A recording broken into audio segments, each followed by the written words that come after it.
प्रेमी श्रो प्रेमी श्रोतागणों, भगवान विष्णु द्वारा भगवान शिव की उपासना की कथा का श्रवण लाभ हम प्राप्त करेंगे। कथा सुनने का श्रवण लाभ हमारे जीवन पर्यंत हमें सदा के लिए होता है, इसलिए ये लाभ हानि से वंचित रहता है। आप सभी कथा श्रवण लाभ प्राप्त करें। एक ऐसा समय भी आया जब असुरगण अत्यधिक शक्तिशाली हो गए थे। वे निरंतर लोगों पर अत्याचार कर रहे थे। धर्म का लोप हो रहा था। अंततः देवगण अत्यंत दुखी होकर भगवान विष्णु की शरण में आए। भगवान विष्णु ने कहा, देवताओं, आप कृपया करके अपने आने का कारण बताएं, क्योंकि देवता बिना किसी प्रयोजन के कहीं भी नहीं जाते। देवताओं ने कहा, भगवान, आपको देवताओं के रक्षक के रूप में जाना जाता है। आप पालनहार हैं और हम सभी देवगण असुरों के द्वारा किए जा रहे अत्याचारों से अत्यंत पीड़ित और दुखी हैं। हमें आपकी सहायता की आवश्यकता है। इस तरह की व्यथा सुनकर भगवान ने कहा, असुर गुरु भगवान विष्णु ने उनकी व्यथा सुनी। देवताओं ने आगे कहा, ये असुर गुरु शुक्राचार्य का मार्गदर्शन पाकर अपने तपोबल से अत्यंत शक्तिशाली बलवान हो गए हैं। हम उनकी शक्ति के सामने स्वयं को असहाय मानते हैं। उन्होंने हमें बुरी तरह पराजित कर दिया है। इस समय स्वर्ग पर असुरों का ही शासन है। हम आपकी शरण में आए, कृपया आप हमारी रक्षा करें। भगवान विष्णु ने कहा, देवताओं, भगवान शिव ही हम सबके रक्षक हैं। हमारा कल्याण उन्हीं के द्वारा हो पाएगा। उनके आशीर्वाद से मैं धर्म की स्थापना और असुरों का संहार करता हूँ। आप सभी को कष्टों के अंत के लिए मुझे भी भगवान शिव की स्तुति, प्रार्थना और कृपा की आशा है और मुझे पूर्ण विश्वास है, मेरा दृढ़ निश्चय है कि वे आपके कष्ट के निवारण का कोई न कोई मार्ग अवश्य निकालेंगे। इस तरह से भगवान विष्णु ने देवताओं को भरोसा दिलाया, आश्वासन देकर उन्हें कुछ समय इंतजार करने के लिए कहा। देवता से इतना कहकर भगवान विष्णु कैलाश पर्वत पर भगवान शिव की आराधना करने चले गए। वहां पहुंचकर उन्होंने भगवान शिव की अत्यंत भक्ति के साथ आराधना करना आरंभ कर दिया। उन्होंने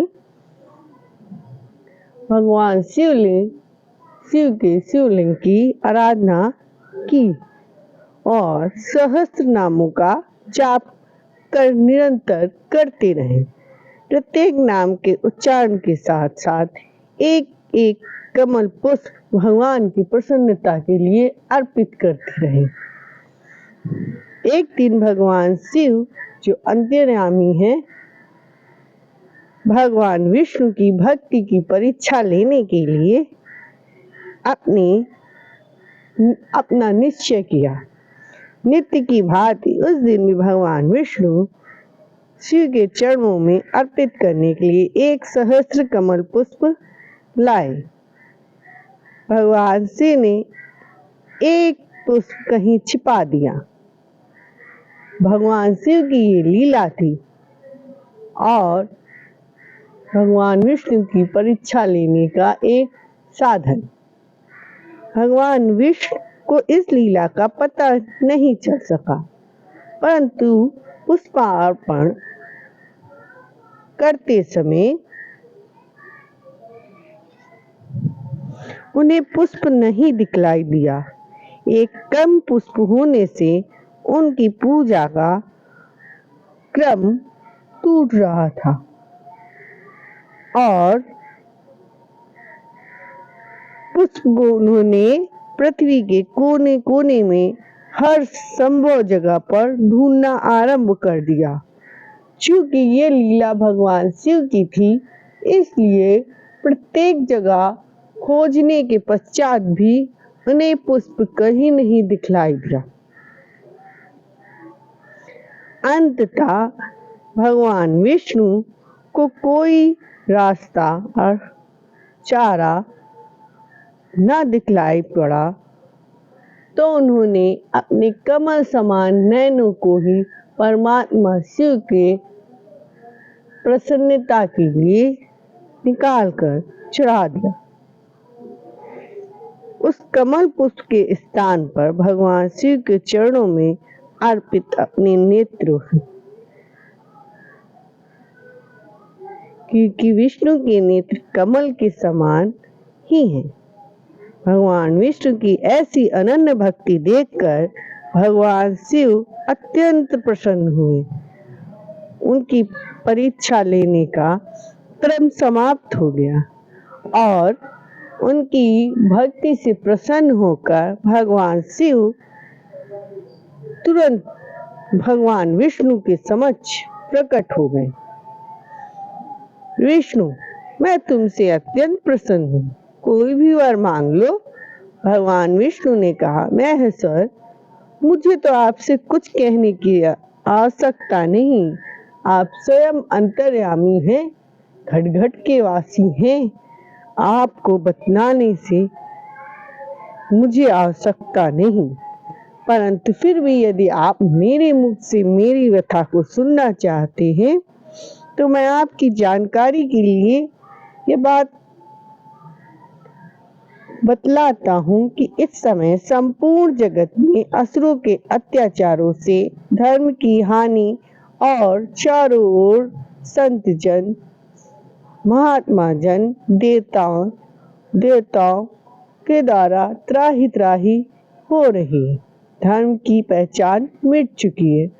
अतः अब आवश्यक हो गया है कि धर्म एवं ऋषि मुनियों के कल्याण हेतु असुर कुल का संहार कर दिया जाए। मेरे अपने अस्त्र शस्त्र असुरों के संहार करने में अक्षम है। एकमात्र इसी कारण से मैं आपकी साधना और आपकी शरण में आया हूँ। आप कोई उपाय बताएं। भगवान शिव ने अविलंब अपना सुदर्शन चक्र भगवान विष्णु को दे दिया। ये वही चक्र था जिससे भगवान विष्णु ने असुरों का वध किया तथा पृथ्वी को उनके अत्याचारों से मुक्ति दिलाई।